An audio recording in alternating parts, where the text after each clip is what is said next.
Mtazamaji, karibu sana leo kwa kipindi Ufunuo wa Apostle Jonas, na leo nitaongea jambo la muhimu sana ambalo ni jinsi ya kufunguliwa kutokana na laana za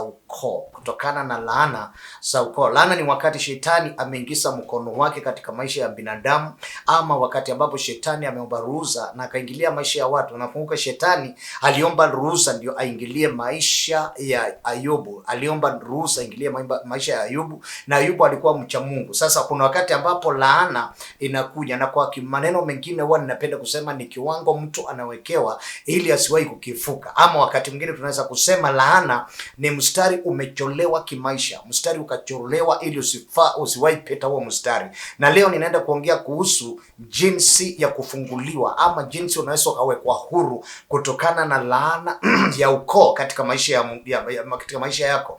Na wakati mwingine unapoangalia, mtazamaji, laana inaweza kupita kutoka kizazi hadi kizazi kingine. Laana inaweza kutoka generation hadi generation. Unaweza kuangalia matatizo ambayo wazazi waling'ang'ana nayo na watoto pia wanang'ang'ana nayo. Unaweza kaangalia kuna vitu wazazi walikosa kimaisha na watoto pia wamezikosa. Ama unaweza kukuta ya kwamba vitu ambazo wazazi walinyimwa, ama vitu ambazo siliwaua ama siliwatesa, na unakuta nazo pia zinawatesa watoto. Kwa hivyo laana zinaweza kupita kutoka generation hadi generation nyingine, ama zikapita kizazi na zinaenda kwa kizazi kingine. Unaweza kuna familia ama kuna mboma ama kuna nyumba ambazo familia hizo ukizitazama ama ukiziangalia unaweza kunjua kiurahisi, ama unaweza kunjua wazi, ama unaweza kuona bayana ya kwamba zile familia zinatembea kwenye laana. Ukaangalia jinsi ambavyo wana maisha yao, vile maisha imefofia, vile maisha imeenda chini, ama vile ambavyo mahusiano hiyo familia ilivyo, ama jinsi ambavyo wanateswa na mambo fulani, iwe ni magonjwa, iwe ni vidonda, iwe ni mahusiano. Yani kuna familia, mtazamaji, ukiziangalia unaweza ukajua bayana kabisa, bayana ni kwamba watu wale si maisha ya kawaida. Unakuta watoto wale si maisha ya kawaida. Unakuta watu wale wana mambo ambayo inawaonea. Wanaweza kuwa na mali, wanaweza kuwa na manyumba, wanaweza kuwa na magari, wanaweza kuwa na mashamba, wanaweza kuwa na kazi nzuri, lakini ukiwatazama wana vidonda ambazo zinawasumbua, wana magonjwa ambayo zinawasumbua, wana mahusiano wanaong'ang'ana nayo, they are struggling in relationships, wana struggle na mahusiano, wana struggle ama wanang'ang'ana na vitu fulani ambazo wameshindwa kufikia asulule hiyo mambo. Hiyo ndio ambayo inaitwa laana. Laana ni kwamba mtu kuna jambo analong'ang'ana nalo, ama ana struggle kupata suluhu lakini ameshindwa. Inaweza kuwa ni mambo ya afya, inaweza kuwa ni mambo ya mahusiano, inaweza kuwa ni kitu unatafuta, inaweza kuwa ni kitu ambacho umeweka energy yako ama nguvu zako kaziweka pale kwa hiyo kitu na umeshindwa kukipata. Sasa laana ni wakati ambapo kuna jambo unalong'ang'ana kulifikia ama kulipata na umeshindwa. Ninaenda kusoma Biblia kwenye kitabu cha Petero wa kwanza mlango wa kwanza na mstari wa 18. Biblia inasema, nanyi mfahamu kwamba mlikombolewa. Mtazamaji, nataka uelewe maana ya matamko ya neno. Kuna neno linaposema kukombolewa, inamaanisha kukombolewa. Kwa Kisungu Biblia inasema redeemed, we were redeemed ama redemption. Haiongei kuhusu salvation, haijaongea kuhusu freedom, imeongea kuhusu kitu kinaitwa redemption. Redemption, to redeem something ni kurejesha kitu kile in the higher degree, highest possible, ama ni kufanya restoration of the highest order, ya kwamba you can even pay more extra energy, extra cost ama extra price ili ukapate kitu ambacho kilikuwa ni chako ama kinastahili kuwa ni chako. Sasa wakati unasema mlikombolewa, maandiko yanaposema mlikombolewa, haimaanishi kwamba salvation, haimaanishi kuokolewa, inamaanisha kukombolewa ama redemption. You redeem something with a higher price than the one that is supposed to have. Sasa unakuta ya kwamba maandiko yanasema, Petero wa kwanza mlango wa kwanza mstari wa 18, nanyi mfahamu kwamba mlikombolewa si kwa vitu viharibikavyo, kwa fedha au dhahabu, mpate kutoka. Tulikombolewa tutoke, mpate kutoka katika mwenendo wenu usiofaa mlioupokea kwa baba zenu, Kuna kitu katika Biblia kinaitwa mwenendo usiofaa. Ili neno mwenendo usiofaa, mtazamaji, ndio nataka leo nikusaidie, nikwambie ya kwamba kuna vitu unaweza kuzipokea katika boma lenu, ukazipokea kwenye familia yenu. Kuna vitu unaweza kuzipokea kwenye ukoo wenu, zikawa zinatembea nawe katika damu yako na unjui. Na kwamba kitu akionekani na macho ya nyama haimaanishi ya kwamba akipo, mtazamaji. Haimaanishi ya kwamba bakteria azipo simply because hatuzioni na macho. Haimaanishi ya kwamba viruses azipo kwa sababu hatuzioni na macho. Kuna vitu mingi sana ambazo they can never be seen, hazionekani na macho ya nyama, lakini zipo. Kama malaika wapo na haonekani na macho ya nyama, kama shetani yupo na haonekani na macho ya nyama. Kuna vitu mingi sana ambazo hazionekani, kama sauti ambayo unaisikia, unafanya kuisikia lakini hauioni. Sasa katika familia yenu, mtazamaji, kuna vitu ambazo zinaweza kutembea na wewe katika damu yako, na hizi vitu ziwe si kwa ajili ya kukusaidia ama kwa ajili ya kupigana na mafanikio yako, na siko katika damu. Na ndio msemo ukakuja wa watu wengi wanaosema kuna familia ziko na damu ya kisirani, kuna familia ziko na damu mbaya ya nuksi, kuna familia ziko na damu ya kutofanikiwa, na familia zingine ziko na damu ya kufanikiwa kiurahisi, hata kama hakuna kitu amefanya kikubwa, wanafanikiwa tu. Sasa mtazamaji, kuna kitu katika familia kinaitwa mwenendo usiofaa kwenye familia, na ndio maana Biblia haikutuacha bila kutuelezea kwamba katika familia tunaweza tukapokea mapokeo fulani kutokana na damu, kutokana na DNA, kutokana na misururu ya damu mali tumetokelezea, na hizo vitu zikakuwa ni shida katika maisha yetu kufanikiwa. Na ndio maana leo ninaiita laana. Maanake laana ni kiwango mtu anawekewa maishani ambacho hata atie bidii kiasi gani anajikuta ako tu bottom, anaanguka na anashindwa kimaisha.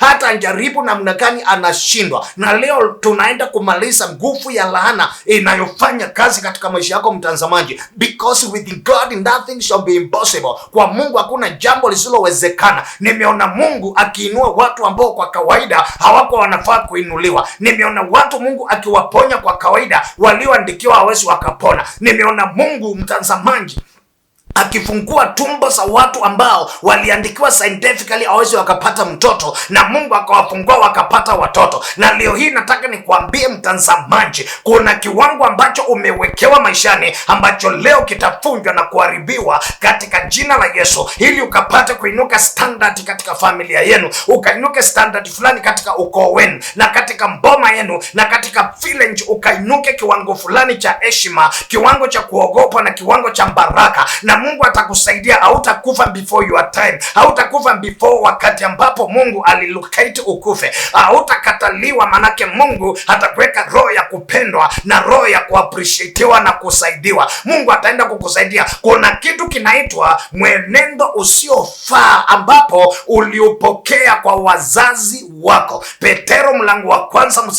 mstari wa 18. Petero wa kwanza mlango wa kwanza mstari wa 18. Nanyi mfahamu kwamba mliokolewa. Kuokolewa, neno hili linaitwa kuokolewa, mtazamaji, ni tofauti sana na neno linaitwa kuokoka. Kuokoka, even in the word, katika Kisungu kuokoka kunaitwa salvation, ambapo kuna different meaning na redemption ama deliverance. Sasa mtazamaji, unakuta mtu alideliviwa ama mtu aliridimiwa ama kitu kimekombolewa kutokana na uharibifu fulani. Maana yake kilikuwa kinaendelea kuharibika, kilikuwa kinaendelea kuzama, kilikuwa kinaendelea kufunikwa kisionekane, kikanusurika, manusura ya anjali, manusura ya kumbomoka kwa manyumba. Yani kuna kitu kinaitwa manusura wa kampuni. Watu wanafutwa, watu wanakuwa retrenched from the company, from the office, na wao unanusurika. Sasa kuna kitu kinaitwa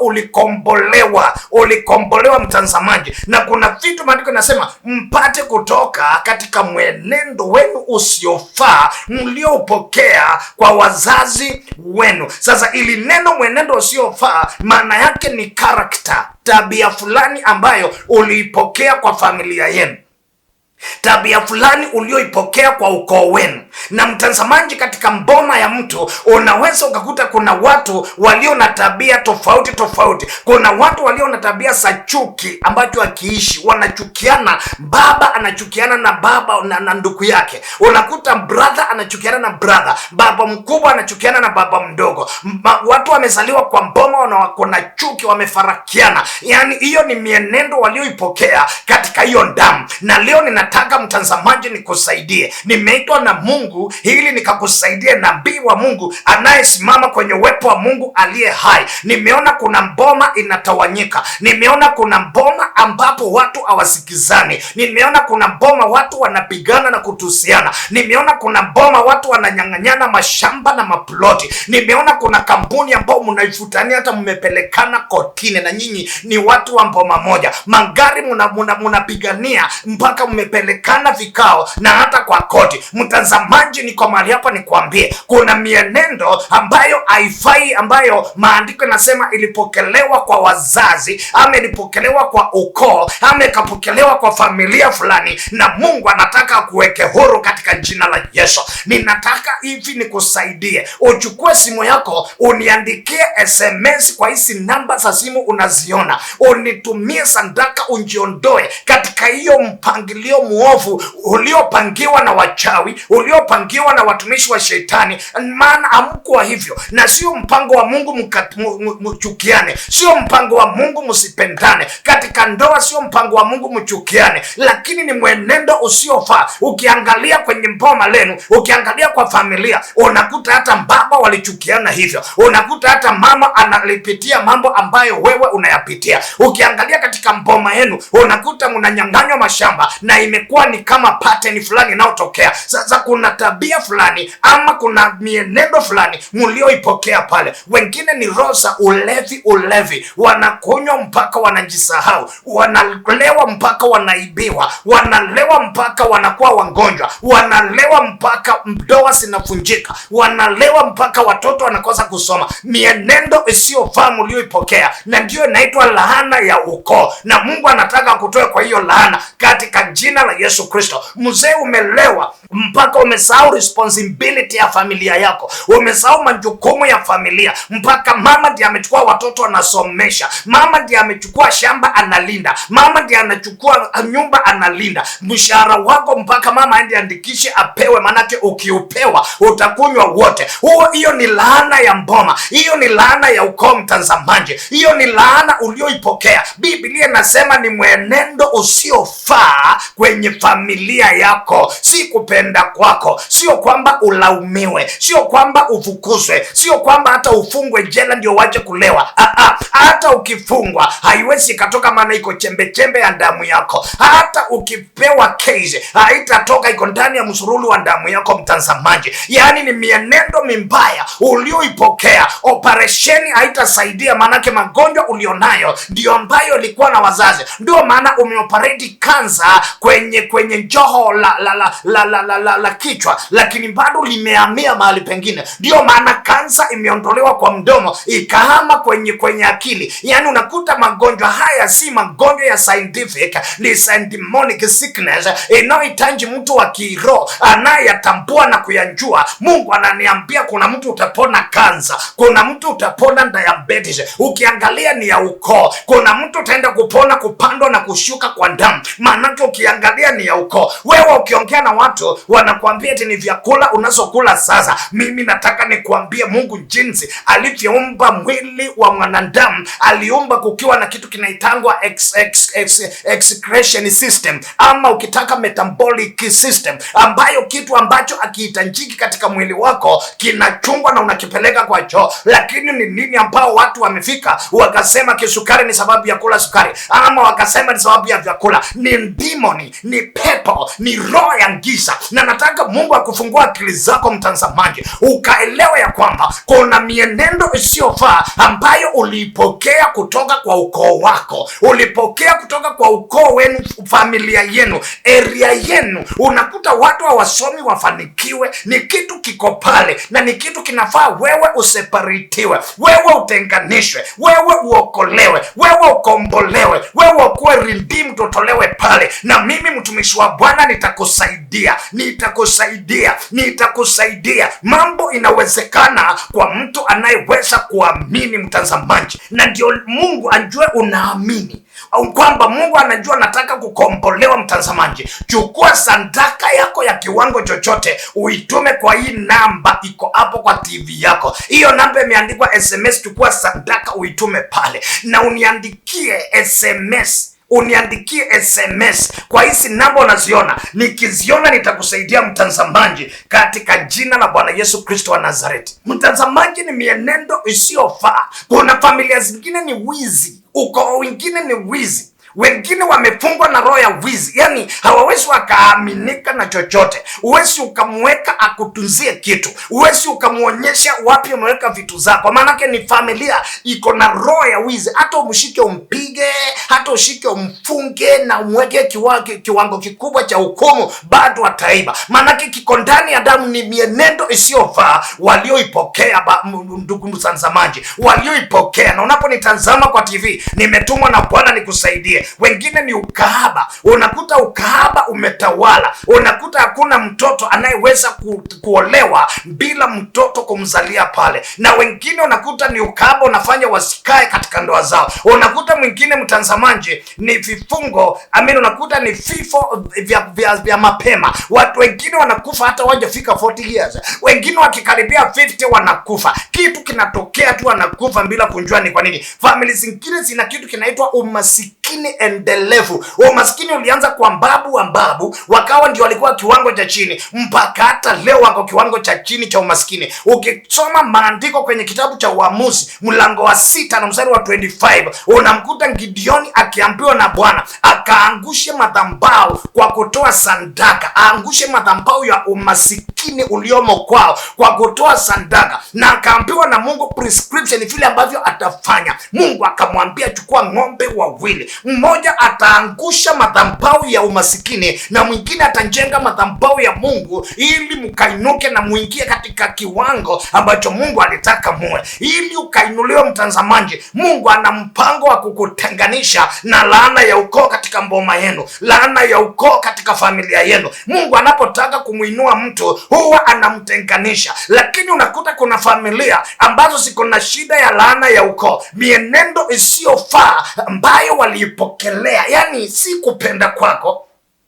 Hakuna mtu anaweza penda kuingiwa na magonjwa ya diabetes. Hakuna mtu anaweza kupenda kuingiwa na roho ya umasikini, akuwa na anja ya kila kitu. Hakuna mtu anapenda hiyo. Hakuna mtu anaweza penda kukuwa na roho ya rejection ama kukataliwa. Hakuna mtu anaweza kupenda hawe na roho ya kutokuwa na usingizi usiku. Yani unakuta kuna mtu usingizi anjui kwamba anakuanga mtu analala namna gani. Hakuna mtu anaweza kupenda hawe na vidonda zisizopona, lakini uliipokea na liko ndani yako. Ndio maana Mungu leo amenituma niambia, mwanangu, enda uwaeleze ya kwamba nina mpango ni wakomboe kutokana na mienendo mibaya, mienendo miovu walioipokea kutoka kwa familia zao. Na ndio maana unanisikia leo, na ndio maana Mungu anataka kufungue na kuweke huru. Yani ni kujiunganisha na upako. Chukua tu sadaka yako utume kwa hii namba unaiona kwa runinga ya M-Pesa. Tuma sadaka hapo mama, tuma sadaka hapo mama, tuma sadaka hapo, maana hiyo sadaka itakusaidia kuosha damu yako nikienda kwa madhabahu, nayo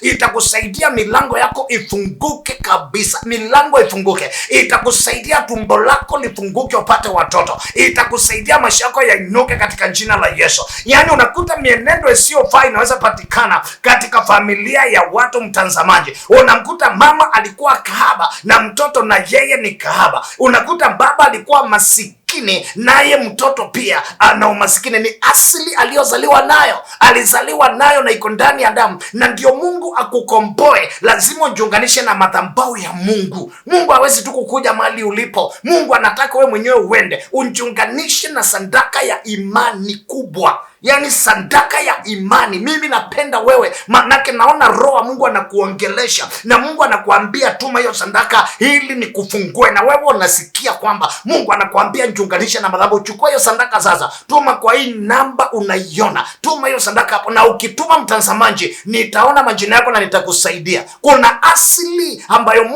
mtu anaweza zaliwa nayo, kuna asili, kuna tabia mtu anaweza zaliwa nayo, kuna mapokeo mtu anaweza kuyapokea na akazaliwa nayo katika familia yao, na akawa mtu yule anateseka. Si kwamba hajasoma, si kwamba ana watu wa kumsaidia, sio kwamba mtu yule hawezi akainuka. Anaweza kuinuka, anaweza kundumisha kampuni ikasimama vizuri, anaweza akakaa kama manager kwa muda mrefu mpaka akastaafu, lakini kuna vitu ziko ndani yake alizomiliki, alizosirithi, alizozipokea kutokana na damu yake mwenyewe, because kila mtu ana mahali alipotokelezea ndio afike mahali alipo, ndio ufike mahali umefika leo. Huwe unanitazama ukiwa umri ambao uko sasa hivi, kuna mahali ulitokelezea. Ulizaliwa na mtu, naye mtu yule alikuwa amezaliwa na mwingine, naye yule akawa amezaliwa, mpaka ukafika ukapatikana. Sasa kuna asili yako. Nataka nikusomee kwenye Ezekieli 16 na mstari wa 2 mpaka wa 4. Biblia inasema, na kuhusu habari za kuzaliwa kwako, kuhusu habari za kuzaliwa kwako, siku ile uliozaliwa, the day your birthday, siku ile ulizaliwa, kitovu chako hakikukatwa wala ukuoshwa kwa maji usafishwe, ukutiwa chumvi hata kidogo. Vitu hizi zinaongelewa ni za muhimu mtu akizaliwa ndio akuwe safi. Wala ukutiwa katika nguo kabisa. Ina maana baridi ilikutesa, ulianza shida ukiwa bado. Ina maana ya kwamba kuna kitu kilianzana na wewe wakati ulipozaliwa hivi, ukapokea kitu kutoka kwa ukoo wako, ukapokea kitu kutoka kwa mboma yako, ukapokea kitu kutoka kwa familia yenu. Ikiwa ni familia ya watu wasiosoma na wakafanikiwa kwa masomo, na wewe hicho kitu kikakuingia, ndio maana ukakuta ukufanikiwa. Ikiwa ni familia ya watu wa maskini, hicho kitu kikakuingia, ukakoa mtu wa umasikini. Yani kuna mahali ulipozaliwa, kabla hujazaliwa hizo vitu hasikuwa zimekushika, lakini uliposhuka ukazaliwa kwa hiyo mboma, ukazaliwa kwa hiyo familia, ukazaliwa kwa hiyo ukoo, ukazaliwa kwa hiyo area. Yani kuna mwafuli unaofunika watu wa hiyo area wasifanikiwe. Kuna mwafuli unafunika watu wa hiyo area hata wasome anja wapati kazi. Yani kuna mwafuli unaofunika watu wa hiyo area hata kama wako na akili mingi namna gani hawafanikiwi kimaisha. Mwafuli unaofunika huo mwafuli ndio nataka tuukate leo, tuutoboe, tuuharibu, mimi na wewe tuuangamize katika jina la Yesu. Ukuwe mtu wa kufanikiwa ovyo ovyo, ukuwe mtu wa kufaulu ovyo ovyo, ukuwe mtu wa kukumbalika ovyo ovyo, ukuwe mtu wa kupona. Magonjwa yanakuja, lakini sio lazima kuue, sio lazima kuangaishe, sio lazima kufilizishe. Magonjwa yanakuja, lakini watu wanapona. Hujaisikia mtu amepona kansa,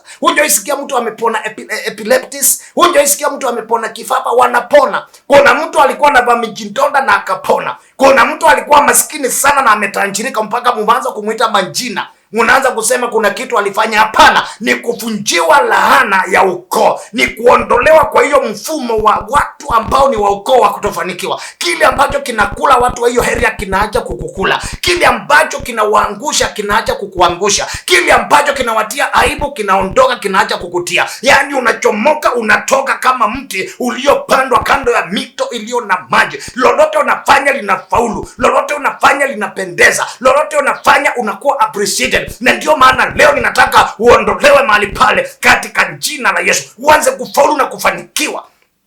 Na njia ya pekee mtazamaji ni kuniandikia SMS nione majina yako na ancha ya moyo wako. Ndio maana mfalme Ahasuerus anamuuliza Esther, niambie ancha ya moyo wako ni nini? Hata kama ni nusu ya ufalme nitatimiza. Ndio maana Yesu anamuuliza Bartimayo, unataka nikufanyie nini? Yani na wewe ni lazima ujitambulishe kwa nabii kwamba unataka ufanyiwe nini, na utafanyiwa katika jina la Yesu. Hata kama ni kupona na uongezewe miaka, itaongezwa. Hata kama ni miaka unataka iongezwe, itaongezwa. Hata kama ni kampuni unataka ufungue 3, utafungua. Hata kama ni mume unamtaka arudi aliyepotea, atarudi. Na hata kuna wakati Mungu anafufua waliokufa. Hata kama ni aliyekufa nataka afufuliwe, Mungu atamfufua. Mungu atatenda mambo iliyo umewashinda wanadamu. Lakini kabla ya hiyo lazima uelewe kuna asili uliozaliwa nayo, kuna nature uliozaliwa nayo, na hiyo nature yani inakufanya vibaya upotee kimaisha. Ndio maana mtazamaji, nakuambia kuna asili ambayo inaitwa laana. Mtu anaweza akazaliwa nayo ikawa inaweza kukuruhusu ufanikiwe, lakini ufike mahali ucrash, uanguke kimaisha. Ikawa inaweza kukusaidia uinuke. Ndio maana Biblia inasema wazi wazi, Ezekieli 16 mlango wa 16 mstari wa 2 mpaka wa 4, na kuhusu habari za kuzaliwa kwako, siku ile uliozaliwa kitofu chako akikukatwa, wala ukuoshwa kwa maji usafishwe, ukutiwa chumvi hata kidogo, wala ukutiwa katika nguo kabisa.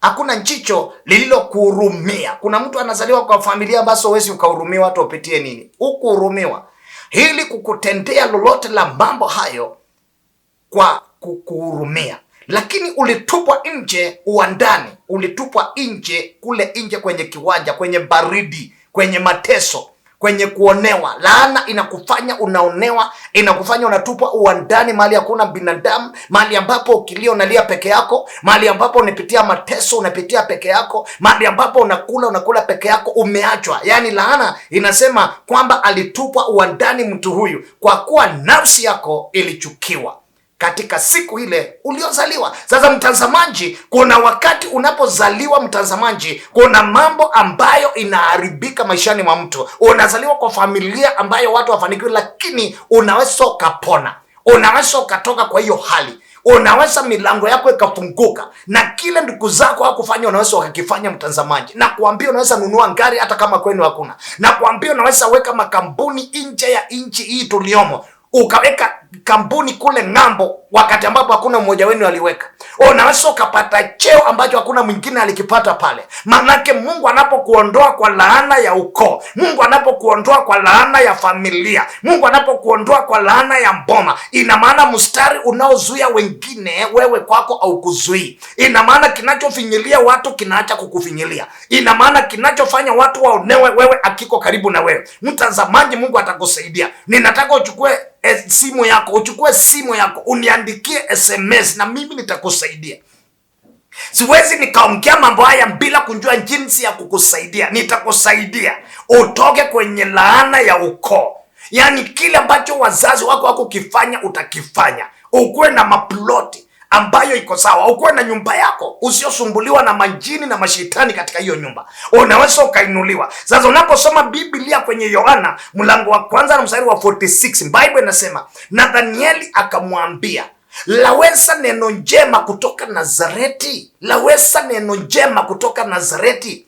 Filipo akamwambia, njoo ukaone. Wakati unafunguliwa kutoka kwa laana la ukoo, ukatolewa kwenye kiwango kilichowekwa kwa familia yenu, ukatolewa kwa viwango, unatoka kwa equals, wale ambapo umefanywa kuwa equal, kwamba waolewi na wao nakosa kuwa. Ukiondolewa kwa kile kitu kinafanya wasiolewe ama wasiowe. Ukiondolewa kwa kile kitu kinafanya wawe walevi na wao unaacha kuwa mlevi. Ukiondolewa kwa kile kitu kinawafanya wachukiwe, mtazamaji, kitu kizuri kinatokea kwa familia yenu, na wewe ndio utaenda kuwa hicho kitu kizuri katika jina la Yesu. Yohana mlango wa 1 mstari wa 46, Nathanieli akamwambia, laweza neno njema kutoka Nazareti? Na maana Nazareti ilikuwa na hakuna mtu anaweza kusaidia. Hata ukisimama kisiasa kwenye hiyo mji wa Nazareti, unakuta watu wenu hata hawezi kushindana na wale wengine. Lakini maandiko yanasema kuna kitu kizuri kilichotoka Nazareti, na wewe kuna kitu kizuri kitatoka kwa familia yenu. Yale wazazi wako kufanya utayafanya, yale ndugu zako wako kufanya utayafanya. You will be an history maker in your family. Utakuwa history maker katika familia yenu. Kile ambacho wataki ukuwe nacho utakuwa nacho. Wewe amini Mungu akutoe kwenye hii laana ya ukoo, laana ya familia yenu. Watu ambao hawafanikiwi kabisa, watu ambao wakifanikiwa mwisho wanakuwa masikini, watu ambao milango ikifunguka mwisho inafungika, watu ambao wanakufa kabla ya wakati na kukula mazuri ambao Mungu aliwawekea. Mungu atakuondoa kwa hiyo mstari. Jiunganishe na upako huu. Chukua sandaka uweke kwa hii namba, na uchukue simu yako niandikie SMS Mwenyezi, na mimi nitakusaidia. Mtu anaweza kurithi kitu kutoka kwa mboma yao. Mtu anaweza karithi kitu, unaweza karithi kitu, usiwaidanganywa na mtu. Unaweza karithi kitu kutoka kwa mboma yako, na usipojua ulikirithi unaweza fikiri ni maisha kama kawaida. Nataka nikuonyeshe kwenye Timotheo wa kwanza mlango wa kwanza na mstari wa 3.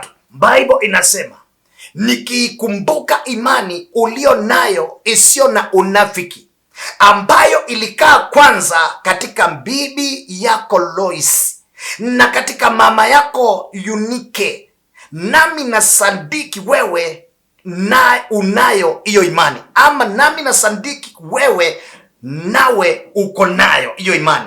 So imani inaweza karidhiwa kabisa. Mtu anaweza karithi imani kutoka kwa wazazi wake, ukairithi. Tunamwona Timotheo akiandikiwa na Paulo, anaambiwa imani iliyokuwa kwa Lois nyanya yake ama bibi yake, Kiswahili sanifu, ilikuja kwa mama yake ambaye anaitwa Eunike, na sasa Timotheo ako na hiyo imani. Unaweza karithi, kinarithiwa kutoka kwa watu fulani. Yani mama aliyekuwa na mcha Mungu, aliyempenda Mungu, aliyemtumikia Mungu, imani iwe kashuka kwa mtoto wake, na Lois akampatia Eunike mtoto wake, na Eunike akaendelea akamzaa mtoto anaitwa Timotheo, naye Timotheo akarithi tena. Maandiko nasema imani iliyokuwa ilikuja kwa mama na ikakuja kwa mtoto. Sasa mtu anaweza akarithi roho ya kiuchawi, ukawa ukiona watu wanafanikiwa una wifu, unawakosoa, unakasirika. Ukiona mtu amefanya vizuri unakasirika. Ukiona mtu ameinuliwa na Mungu, badala ya kusifu Mungu aliyemuinua ili na wewe uinuliwe, unakasirika,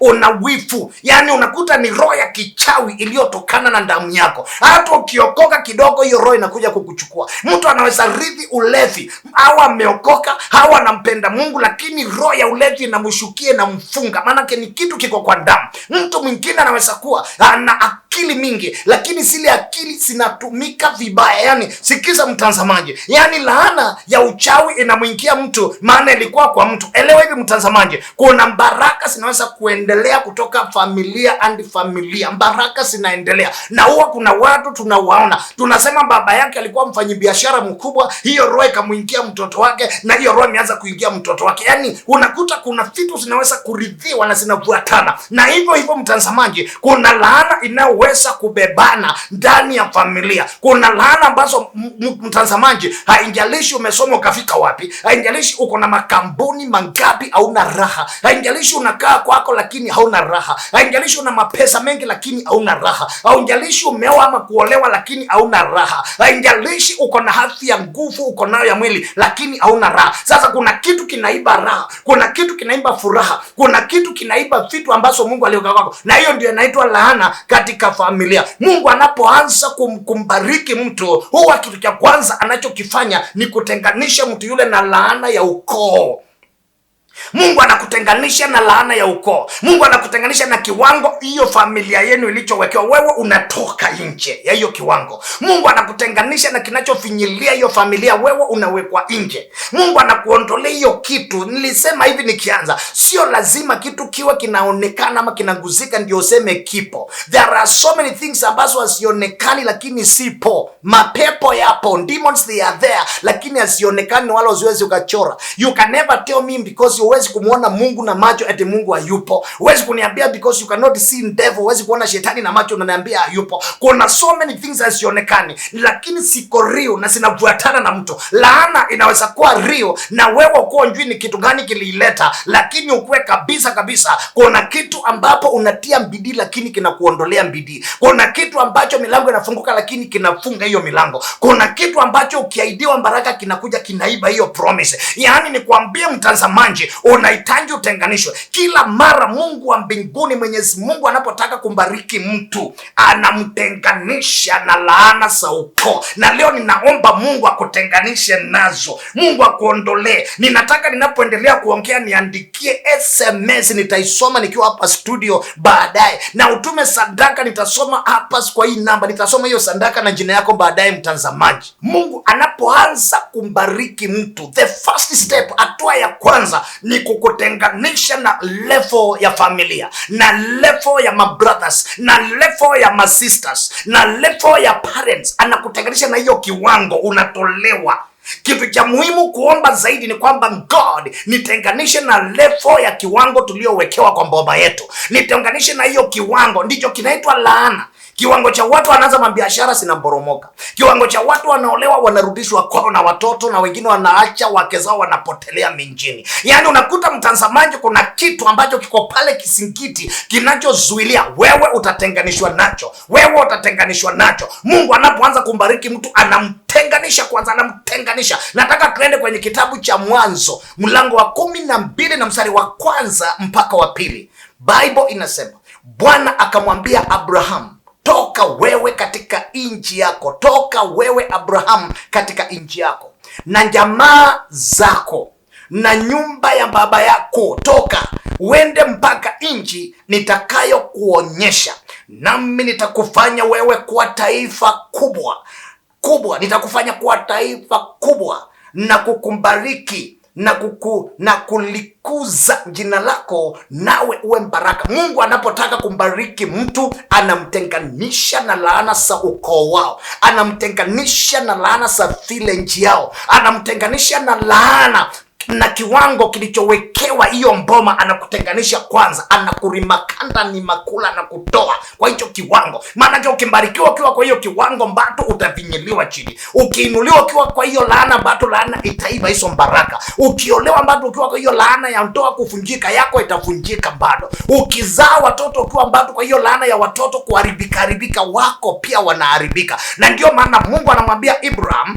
kwamba toka wewe katika nchi yako na jamaa zako na nyumba ya baba yako. Haimaanishi ya kwamba Mungu atakuondoa kwa uwezi kuongea na wao, hapana. Haimaanishi ya kwamba Mungu ataweka uadui katikati yako na watu wako, hapana. Hii kitu ni kiroho, hii kitu ni kiroho. Hii unatenganishwa kiroho, unatenganishwa. Zile vitu zinakula watu wa kwenu zinakuwa haziwezi kukula. Zile vitu ambazo zinashusha watu chini zinakuwa haziwezi kukushusha. Ni vitu zipo lakini hasionekani na macho ya nyama, lakini zipo zinazosababisha watu wazimu. Wanasoma wanakuwa wazimu, wanakuwa na mali lakini wanageuka kuwa wazimu. Zinafanya watu kuwa na kisukari, hata ukijiangalia mashito uko nayo. Zinafanya watoto wanaharibika, hawaoi wala waolewe. Mtazamaji, zinafanya ndoa lako linavunjika na mtu anatoroka na mali na anakuacha masikini. Sasa hivi nakuambia mtazamaji, Mungu anataka kukutenganisha. Na ndio maana mtazamaji, leo hii niko mahali hapa na kupea ufunuo huu, uelewe ya kwamba Mungu alimtenda Abraham kwenye ukoo wake, na ndio maana akambariki. Huwezi kupokea baraka usipotengwa kwanza na laana za ukoo wenu. Unatengwa katika ulimwengu wa roho, sio ulimwengu wa nyama. Sija kuambia uhame utoke kwa hiyo area, sija kuambia utoke, sija kuambia umchukie baba na mama, sija kuambia uchukie ndugu zako, wasaidie hata kama ni walevi, lakini wewe utengwe kiroho na kile ambacho kinawakula kinaitwa laana. Mtu yoyote akitaka kupokea baraka kutoka kwa Mungu ama kutoka kwa Bwana, ni lazima atengwe na laana ya ukoo. Lazima atengwe na kiwango alichowekewa. Na mimi leo nakwambia utatengwa. Na mimi leo nakwambia utatengwa. Na mimi leo nakwambia utatengwa. Nataka nisome message za watu ambao naona tayari wamenitumia mahali hapa, ndio nikakusaidia mtazamaji. Tuma message, nitakupigia simu. Ukinitumia message utapata message yangu. Ukituma sadaka kwa hii namba nitakupigia simu. Sikiza mtazamaji, ukinitumia message nisome hapa na mimi nitakuombea na nikutumie message. Ukituma sadaka kwa hii namba unaona ya M-Pesa, sauti yangu utaisikia kwa simu yako. Nitakupigia simu tujadiliane, nikuombee, nione kama hiyo laana, hicho kiwango, hiyo mstari ulicholewa. Yaani ndugu zako hata waliozaliwa nyuma yako wamekupita. Yaani mlioweka kampuni nao wao wameshanunua magari na hata wako karibu kununua madege, na wewe bado unang'ang'ana, unashangaa what's wrong with my company. Ninataka uniandikie SMS na nitakuandikia SMS, ama ukituma sadaka la kujitenganisha na hiyo laana ya ukoo, utume sadaka hapa nione, nitajua uko more than serious, nitajua uko serious na nitakupigia simu mimi mwenyewe Apostle Nabii Jonas ambaye anasimama kwenye uwepo wa Mungu aliye hai. Nataka nisome message ambazo zimeandikwa na wapendwa hapa. Huyu ananiambia hivi, anasema, hi Apostle, naitwa Susan, ningependa uniombee, niko na shida ya kupata mtoto. Last year but one nilipata mimba, na nilipoenda kujifungua nilifanya CS na mtoi akakufa. Baada ya mtoi kufa, niliambiwa uterus, nyumba ya mtoto imempast na siwezi pata mtoto hivi karibuni. I need your prayers. Ndugu dada uliandika hiyo message, Mungu wetu aliumba uterus, aliumba mfuko ya mtoto, ndiye anapeana power ya mtoto kuingia kwa uterus. Nitakupigia simu tuongee, na kama inawezekana angalia kwa hiyo TV yako, utaona kanisa letu liko Pipeline na tunaanza ibada pale, ibada ya kwanza na ya pili. Tafuta moja ukuje, nitakuombea na utapata mtoto katika jina la Yesu. Ninaabudu Mungu aliye na mambo makubwa ya ajabu, na huyo Mungu atakusaidia katika jina la Yesu. Sitasoma kwanza sadaka. Naona kuna watu wengi wametuma sadaka. Tuma sadaka kwa hii namba. Nitasoma kwanza SMS na baadaye nitasoma sadaka. Wale wanaotuma sadaka sasa hivi ninapoongea, yule anayetuma sadaka sasa hivi nitampigia simu na niongee na yeye nikitoka hapa studio nimsaidie. Kwanza ninasoma SMS ingine, naona imeandikwa, anasema hivi: habari ya nabii, naitwa Simon Kinyanjui na kutazama nikiwa Kericho, niombee nikipata kazi nafutwa baada ya miezi mitatu. Nitatuma sadaka ya kufunja madhabahu leo. Mpendwa ambaye unaitwa Simon Kinyanjui ukiwa Kericho, ninakuombea na nitakupigia simu, nitakutumia SMS, lakini ukituma sadaka definitely nitakupigia simu tuongee ili nijue mambo yako na nikusaidie. Mimi ninambia nice mama kwenye uwepo wa Mungu aliye hai na nitakusaidia. Mtazamaji, endelea kutuma SMS na uendelee kutuma sadaka kwa hii namba, maanake hakika ukituma sadaka nitakupigia simu kwa jina la Yesu. Nasoma SMS ingine hapa ambayo inasema: nimekuwa na biashara kwa miaka 23 na sinjafanya chochote, hata sinjajenga. Niombee nyota yangu irudi. Nitatuma sadaka leo nijiunganishe na madhabahu. Biashara yako, nimesema hivi, mtu anaweza wekewa kiwango kisichoonekana. Si lazima uniambie apostle nionyeshe kiko wapi. Hii ni mambo inaonekananga na macho ya rohoni, sio macho ya nyama. Nimesema kuna vitu mingi vya real na sipo, lakini hazionekani na macho ya nyama.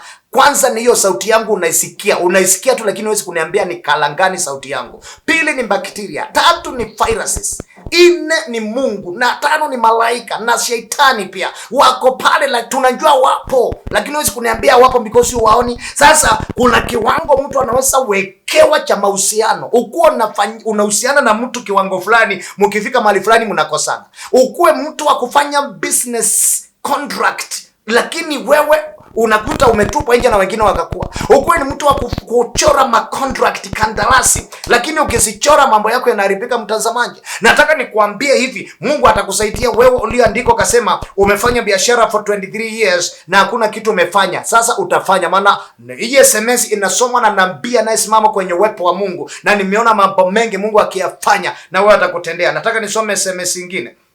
Nimesema kwanza nasoma SMS na nitafuatisha na waliotuma sadaka kwa hii namba, ni waombe na niwatambirie, na baadaye nitawapigia simu tuongee. Kwa hivyo tuma sadaka kwa hii namba, tuma sadaka yako kwa hii namba, sadaka kiwango chochote. I don't care. What I want to see ni wewe umejiunganisha na madhabahu kwa hii namba, ndio nijue uko serious nikusaidie. Nitasoma message nyingine, nasema: kwa majina naitwa Lucy Kihoro, niko Gatundu, naomba uniombee niweze kupata school fees ya watoto wangu tafadhali. Nakwambia utapeleka mami, Sister Lucy, utapeleka watoto shule. Nitakuombea, anga litafunguka na mbingu litafunguka, na kuna mtu atakuletea pesa, na akikuletea unikumbushe, maana yake nimekutambiria na anga yako nimeifungua sasa kwa jina la Yesu. Watoto watasoma. Kuna mwingine hapa ameniandikia: Apostle Jonas, nisaidie, niliota niko kwa mazishi ajabu. Ni kwamba tukiangalia mwili, na mimi nilikuwa hapo ndani ya hiyo jeneza, nikashituka, nikaamka. Inamaanisha nje nabii ni Peter, niko Nyeri County. Sikiza ndugu wangu Peter, there are many types of dreams, na dreams ni kuona uhakika wa mambo yaliyomo rohoni uliyoyapangiwa ama yaliyokupata ama yaliyopata familia yenu. Sasa nisikize mpendwa Peter, ni kwamba uliota ukaona mko kwa mazishi na mnazika mtu, lakini ukiangalia ukiwa kwa ndoto ulikuwa unajiona ndio wewe ndio kwa hiyo jeneza. Sikiza mtazamaji, you were dreaming when you are inside the dream. Dream hii yote inamaanisha wewe. Siku utaota unajiona umauti na uko ndani ya jeneza, si kwamba utakufa kifo cha mwili. Wacha kuongopa kwamba kuna kitu kitatokea ukufe. Sio kifo cha mwili, ni kifo cha nyota yako. Nyota yako ndio inazikwa na wachawi. Nyota yako ndio imekamatwa na imewekwa ndani ya jeneza, na wachawi wanataka kukufanya ovyo, wanataka kukufanya useless. Wameiba nyota yako. Kama ni mfanyabiashara ama umeajiriwa ama unapata pesa kwa njia yote, sasa wachawi wamespot nyota yako na wameishika, wanaizika. Sasa ndio maana unaona mko kwa matanga, wewe uko kwa matanga na umati, lakini ukitupa macho kwa jeneza pia unajiona uko ndani. Ni nyota ya mtu inayofanana na yeye. Na mimi nataka nikwambie hivyo, wanataka kukuchukulia nyota waiue, lakini nikitoka hapa nitakuombea na nikutumie SMS, na ukituma sadaka nitakupigia simu nikusaidie, na Mungu hata ruhusu wachawi waibe nyota yako kwa jina la Yesu. Nisome sadaka ambazo tayari zimeanza kutumwa na ninaona zinatumwa kwa wingi. Kuna huyu ambaye anaitwa ninamwona anaitwa Alexina Agira ametuma 100. Alexina, ninakuombea, tuendelea kutuma sadaka yako, endelea kutuma sadaka. Alexina, ninakuombea na nitakupigia simu mwenyewe, alafu nitakusaidia, nitakutolea unabii nitakapokupigia simu mwenyewe. Naona SMS na naona watu wametuma mpaka kiwazia kwamba simu yangu ina hang. Simu yangu inaendelea kwa ama, lakini nakusaidia. Kwa hivyo endelea kutuma hiyo sadaka. Kuna huyu ambaye nimemsoma hapa anaitwa Alexina Agira ametuma 100, nimeipokea na niko kwa madhabahu. Nikitoka hapa nimesema wanaotuma sadaka nitawapigia simu, na wale mnatuma SMS nitakuandikia SMS na utaiona. Na huyu mwingine anaitwa Laurini Wambua ametuma 100. Laurini Wambua, nitakupigia simu na tutaongea kwa simu nikusaidie sana, madhabahu ni yafunje. Kuna huyu anaitwa Beatrice Wachuna. Beatrice ametuma 850. Beatrice, lazima nitakupigia simu kwa jina la Bwana Yesu na nitakufunjia laana uliowekewa ya kiwango. Sio lazima ufe na sio lazima kuwe mgonjwa ndio unjue uko na laana. Kuna ishara mingi, na ishara nyingine nimesema ni kwamba ni kwamba unakuta ya kwamba ishara nyingine nimesema ni ile ambayo nimesema ya kwamba uzao wako haufanikiwi. Hapo hakuna mtu mgonjwa. Ni kwamba unatia bidii watoto wafanikiwe lakini hawafanikiwi. Unawapeleka shule ya bei lakini hawafanikiwi. Unatia nguvu mingi kwa watoto lakini hawafanikiwi. Mtazamaji, sio lazima ukuwe mgonjwa, sio lazima ufe, sio lazima ukuwe maskini ndio laana ionekane, lakini inaonekana kwa maeneo hiyo na nitapiga simu. Kuna mwingine anaitwa Sara Huthia umetuma 1000 na mimi nitakupigia simu nikitoka mahali hapa Sara. Na kuna mwingine anaitwa pia Sara Ekai ametuma 900. Naona uko serious, unasema laana ifunjwe na siitaki, na mimi nitakuombea nikitoka hapa nitakupigia simu. Kuna Brian Mbadha. Brian umetuma 1200. Brian, nasimama na wewe kwa maombi, na nikitoka hapa studio lazima nitakupigia simu katika jina la Bwana Yesu Kristo. Ninaona kuna mwingine hapa ambaye ametuma ngapi? Kuna mwingine hapa ambaye anaitwa nani? Kuna mwingine hapa ambaye ninataka nimsome, ambaye mwingine anaitwa nani? Lakaba. Endelea kutuma sadaka yako kwa hii namba iko hapa juu, lakini nilikuwa nimemsoma Alexina Agira 100. Lauren Wambua ametuma 100. Beatrice Wachuna ametuma 850. Nitakupigia simu nikitoka studio niongee na wewe na nikuombee. Kuna huyu anaitwa Sara Ihuthia ametuma 1000, nilikuwa nimemsoma. Kuna Sara Ekinya alikuwa ametuma 900.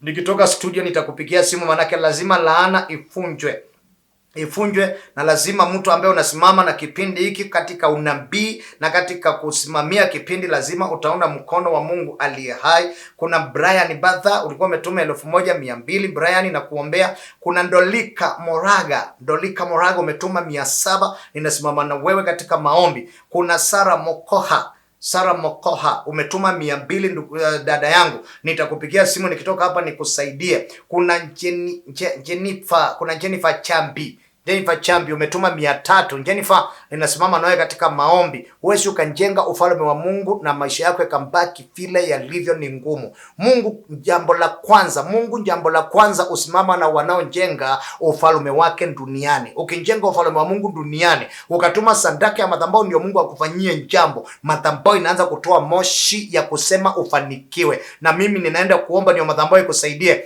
Kuna Danikani Oliogo umetuma 1700 na mimi nasimama na wewe katika jina la Yesu. Kuna Hana Ichuhi umetuma 2700, ninakuombea kwa jina la Yesu. Kuna Alice Nderitu umetuma 200, ninakuombea kwa jina la Yesu. Kuna Margaret Moka umetuma 130, nasimama na wewe kwa jina la Yesu. Kuna Isaac Darera umetuma 100. Kumbuka hao watu wote nitawapigia simu nikitoka hapa studio na nitaongea na wewe nikusaidie kwa jina la Bwana Yesu. Endelea kutuma sadaka, ni mingi na siwezi nikamaliza. Nataka nikusaidie kwa ufunuo. Nimesema ishara nyingine ni kwamba uzao wa mtu unakosa kufanikiwa, au wefa ametia mgufu, au wefa amepeleka mtoto kwa shule ya mbei, mtoto anaweza shikwa na kitu ambacho yeye anakuwa mlevi, ama mtoto akili sinafungwa anakuwa masomo hayaelewi. Na tukasoma Kumbukumbu la Torati. Kumbukumbu la Torati mlango wa 28 na mstari wa 18. Maandiko yanasema utalaaniwa uzao wa tumbo lako na uzao wa inji yako, maongeo ya ng'ombe wako na wandogo wa kondoo zako. Naendelea kusoma ishara nyingine ni kwamba ni kutokujiamini kwa kila jambo unalolifanya. Kuna watu wanjiamini, wamesoma lakini hajiamini kwamba hakitafuta kazi anaweza pata. Kuna mtu ameolewa lakini hajiamini kwamba anaweza kaa kwa hiyo ndoa. Kuna mtu mwingine anasoma ako college lakini hajiamini kwamba anaweza pita mtihani. Yaani kuna mtu mwingine ambaye anajua kisungu na anajua kila kitu. Kuna mtu mwingine anapanda kwenye shamba na anajiamini kwamba akipanda anaweza akavuna. Sasa anaita mtu mwingine ampandie, anaita mtu mwingine amnunulie ng'ombe, maana anjiamini. Kuna mtu anjiamini na wewe ni kiongozi lakini unjiamini. Sasa roho ya kutojiamini ni laana ambayo inafuatana na hiyo mboma, ni laana inafuatana na hiyo ukoo, na ni lazima ufunguliwe. Kwenye kitabu cha Methali mlango wa 28 na mstari wa 1, Bible inasema waofu ukimbia wasipofuatiwa na mtu. Waofu wanakimbia wasipofuatiwa na mtu. Ushaona mtu mwenye anakimbia anapika nduru na kelele na ukiangalia kinachomfukuza ukioni? Bali wenye haki ni wanjasiri kama simba. Kumbukumbu la Torati mlango wa 20 na mstari wa 20. Kumbukumbu la Torati mlango wa 28 na mstari wa 20. Bible inasema Bwana atakuletea laana na mashaka na kukemewa katika yote utakayotia mkono wako kuyafanya, hata uangamie na kupotea kwa upesi. Sasa mtu unakuta anjiamini akiweka biashara kama itaendelea, anjiamini kama akiolewa kama ndoa litasimama ama akioa, anjiamini kwamba akisoma kama atafaulu, anjiamini kwamba akipewa kuwe manager kama ataweza kuwa manager, anjiamini kwamba akipewa kuwa kiongozi wa sako ama kiongozi wa kikundi ama kiongozi wa popote, anjiamini kama anaweza. Sasa unakuta hiyo roho ya kutojiamini ni laana, inafaa ifunjwe. Nataka utume sadaka mahali hapa ni kusaidia mtoto anjiamini kama anaweza pita mtihani. Hakuna mtu hawezi kosa, hakuna mtu ambaye anaweza kukosa kupita, hakuna mtu ambaye anafaa kuwa failure. Na mimi nakuambia hivi mtazamaji ya kwamba the way God created you, you were created to prosper automatically. Ndio maana mtoto akizaliwa hakuna nasari ya kunyonya, wanaendanga kufunzwa kunyonya. Na mtoto akiwekwa kwa maziwa anafuta, akipeleka ndani hapelekangi na nje. Ndio maana samaki akiwa juu ya maji anaongelea bila kuambiwa. Ndio maana karatasi likitupwa kwenye hewa linafuata mkondo mahali hewa linaelekea. Sasa na wewe Mungu alikuumba ufanikiwe automatic. Lakini laana ya ukoo ikikufuata, na laana ya ukoo ikifuata mboma na familia yenu na ukoo wenu, unakuta wewe ni kiongozi lakini uwezi ukatoa onja sikakumbalika. Unakuta wewe ni mtu ambaye uko na akili lakini akili yako haikusaidii. Leo laana ifunjwe na iondolewe. Tuma sadaka hapa nione, na nikiona nitakupigia simu nikusaidie. Ishara nyingine ya mtu anayetembea kwa laana na mboma kwa laana ni magonjwa na matatizo yasiyoisha. Yaani utakapojikuta mnang'ang'ana na magonjwa. Kuna mtu kwa hiyo mboma mumetibu na mpaka nyote mnashangaa mtafanya nini? Yani niliona mtu mmoja mgonjwa kwenye mboma fulani, na nilipokuwa pale nikasikia mtoto wake anasema hivi, mwenzetu alipofika tumetumia mali yote aponi na tumetumia kila kitu, tumrudishe humu mwache kwa mboma afe. Tulikuwa tunasema achangiwe apelekwe hospitali, mtoto akakataa kabisa akisema asipelekwe, mwache akufe. Maana unakuta mnang'ang'ana na magonjwa na matatizo yasiyokwisha mpaka watu wanafika mahali wana give up. Kwenye kwenye kitabu cha Kumbukumbu la Torati mlango wa 28 na mstari wa 22 na 27 na 35, utakuta kuna magonjwa ambayo yametajwa pale ya kwamba ni laana tu peke yake inaweza kuleta magonjwa yale. Magonjwa kama uvimbe. Mtu anavimba mpaka anavimba esophagus, anavimba sehemu ya kupumua, anavimba sehemu ya kumeza chakula mpaka chakula imezeki. Mtu mwingine anafura mpaka macho, mtu mwingine anafura mpaka shingo, unavimba. Na suluhu sio kupasua, maana ukipasua inaenda mahali pengine. Suluhu sio operation unaifanya ndio successively, lakini unakuta kameamia mahali pengine. Kuna power inayotia yako kwa kitu nguvu, na hiyo power inaitwa laana, na ni lazima ifunjwe katika jina la Yesu. Na ndio nikunjue wewe ama nijue ni mwenzako, tuma sadaka hapa, nijue uko serious. Nitakupikia simu alafu tuongee na nikuonyeshe jinsi ya kufunja hiyo laana katika jina la Yesu. Unakuta mnangangana na magonjwa kama kansa iko pale, mnangangana nayo. Kansa ya meno, kansa ya kufu la kichwa, kansa la macho, kansa la tumbo, kansa la miguu, mnangangana na kansa. Wengine pressure, magonjwa mnangangana nayo, ni ishara ya laana. Wengine corona, unasikia corona mpaka usiku unalala moyo ukiwa unaenda speed ya 220 badala ya kwenda speed ya 72, sababu unasikia kuna corona iko karibu pale. Sasa lazima uelewe kuna Mungu ambaye amezidi mambo haya yote, na ukitia imani ndani ya Mungu unashinda. Diabetes ni laana, sinafaa kushindwa. Hiyo ni dalili ya kulaana, ni dalili ya laana. Kufanyiwa operation sio suluhu, na kutoroka ama kuama sio suluhu. Suluhu ni kujiunganisha na madhabahu ya Mwenyezi Mungu mkuu. Kuna Mungu mkuu, yaani kuna miungu mingi, lakini kuna Mungu mmoja mkuu aliye na uwezo wa ajabu. Jiunganishe na madhabahu yake leo nikusaidie. Tuma sadaka kwa hii namba. Haijalishi wewe ni wa dini gani, haijalishi ukoo wako, haijalishi umesoma kiwango gani, tuma sadaka hapa, nitakusaidia katika jina la Yesu. Ishara nyingine ya kwamba kuna boma limelaaniwa, ama familia umetoka imelaaniwa, ama ukoo umelaaniwa, ni kwamba ni anga yako ya baraka kufungwa. Anga, kila mtu ako na anga yake iliyofunguliwa, na anga yako ikifunguliwa ndio iko na manyumba, ndio iko na mangari, ndio hiyo anga iko na nyota yako ifunguliwe. Hiyo anga ndio iko na utajiri na mali. Sasa anga ya mtu inaweza ikafungwa, na ukawa mmetoka familia ambayo anga za hiyo familia na watu hiyo familia anga zao zinakaanga zimefungwa, na wawezi kufanikiwa. Hata wasome, hata wakopeshwe mapesa, hata wause mashamba, hawafanikiwi. Wanajaribu, wanaanguka, wanainuka, wana crash kama aeroplane, wanainuka, wana crash. Sasa unjue anga yako imefungwa, unarudishwa zero na kitu chenye unjui. Kumbukumbu la Torati mlango wa 28 na mstari wa 23, Bible inasema, na mbingu zako zilizo juu ya kichwa chako zitakuwa shaba. Sikiza vile Biblia inasema, mtazamaji. Haijasema mbingu zilio kule mawinguni juu mahali Mungu anakaa. Haijasema hivyo Bible. Bible imesema na mbingu zako zilizo juu ya kichwa chako. Kila mtu ako na anga, kila mtu ako na mbingu iliyo juu ya kichwa chake. Hiyo anga inaweza fungwa ama inaweza funguliwa. Na ikifunguliwa unafanikiwa ovyo ovyo. Unapandishwa cheo ovyo ovyo.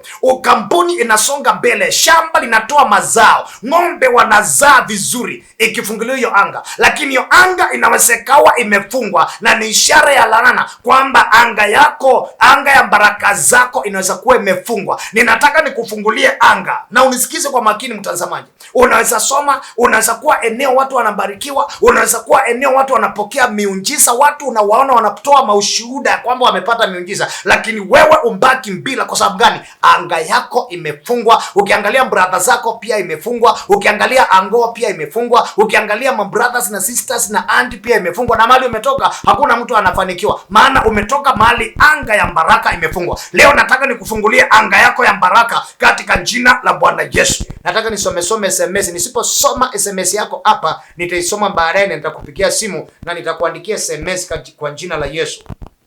Hapa kuna SMS inasema, Pastor niombe, nimenyang'anywa mzee ni Faith. Hiyo ndio nimesema, nikasema ishara moja ni kunyang'anywa. Hiyo ni laana. Nitakupigia simu tuifunje katika jina la Yesu, Sister Faith. Kuna mwingine hapa anasema, Bwana asifiwe. Naitwa Wedi Karimi na maisha yangu hayaendi vizuri, hata nimeweka kazi mara 2 ikianguka, tafadhali niombe. Ni kiwango umewekewa, nitakupigia simu nikuondoe kwa hiyo, na watu watakuita heri, watu wakwambia umebarikiwa katika jina la Yesu. Bwana asifiwe.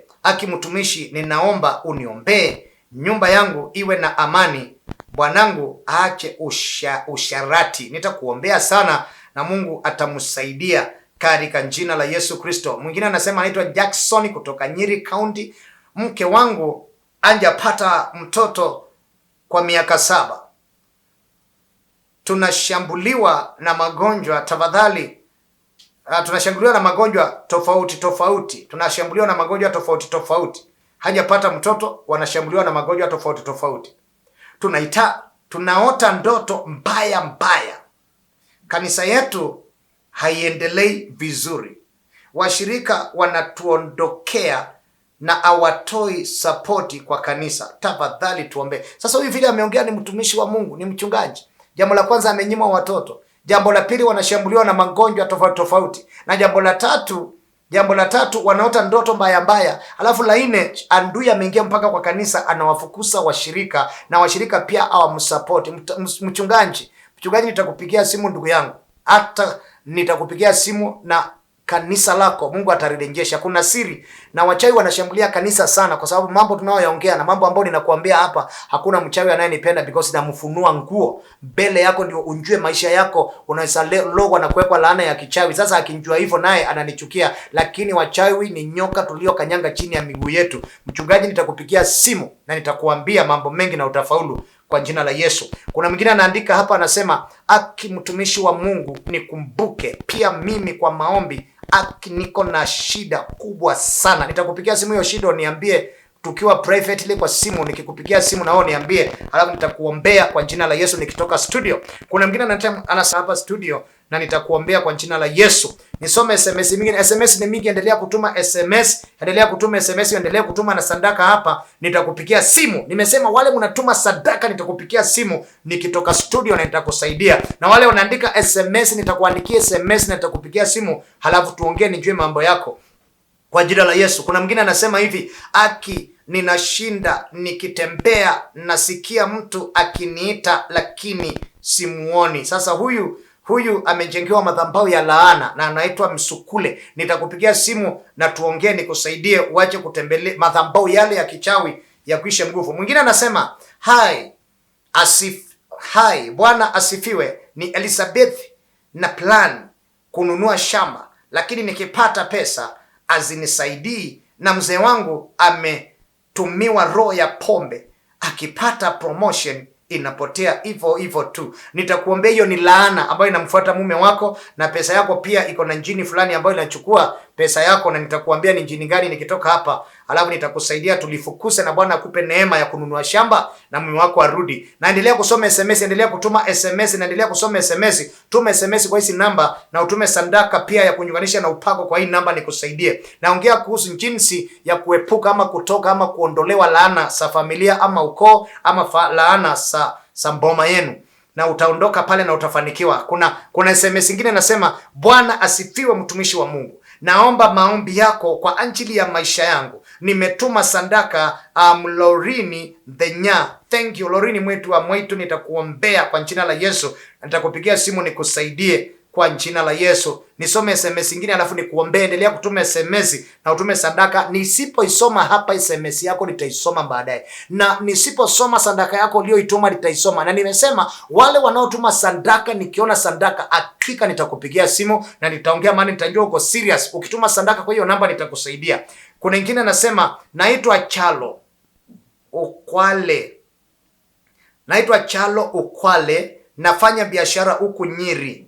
Chalo Ukwale, nafanya biashara huku Nyeri, lakini nateseka sana kwa hii kazi.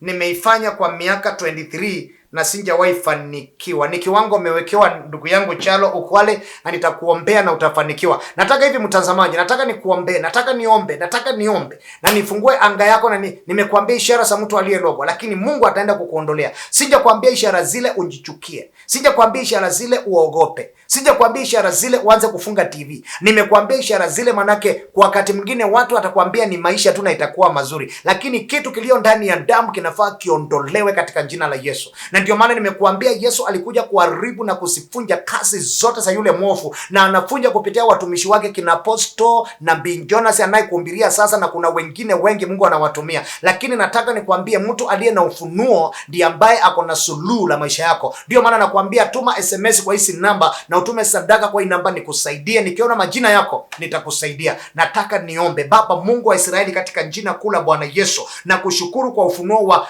ishara za laana ama zile ambazo zimeonekana ni laana katika maisha ya ndugu na dada, laana za ukoo, familia na laana za kijiji. Naomba Mungu sasa hivi ninapoomba, nitakapompikia simu, nitakaponena naye kwa SMS, laana hizo zikakwishe nguvu na maisha yake yainuke. Na naomba Mungu kamuinue, manake si mtu wa kushindwa wala kukataliwa, ni laana tu inaambatana katika damu yake. Sio kwamba alifanya makosa, ni chembe chembe zilizomfuata, lakini zitaondolewa kwa jina la Yesu. Na kushukuru maana umesikia Mungu wa Israeli, kwa jina la Yesu Kristo. Amen. Mtazamaji, maisha yako yatasaidika na heshima itarudi na baraka zimerudi na utajiri unarudi. Niandikie tu SMS kwa hizi namba unaona, na utume sadaka hapa, nikupigie simu tuongee, na Bwana atakutendea makubwa, because no man can do these miracles except God be with him.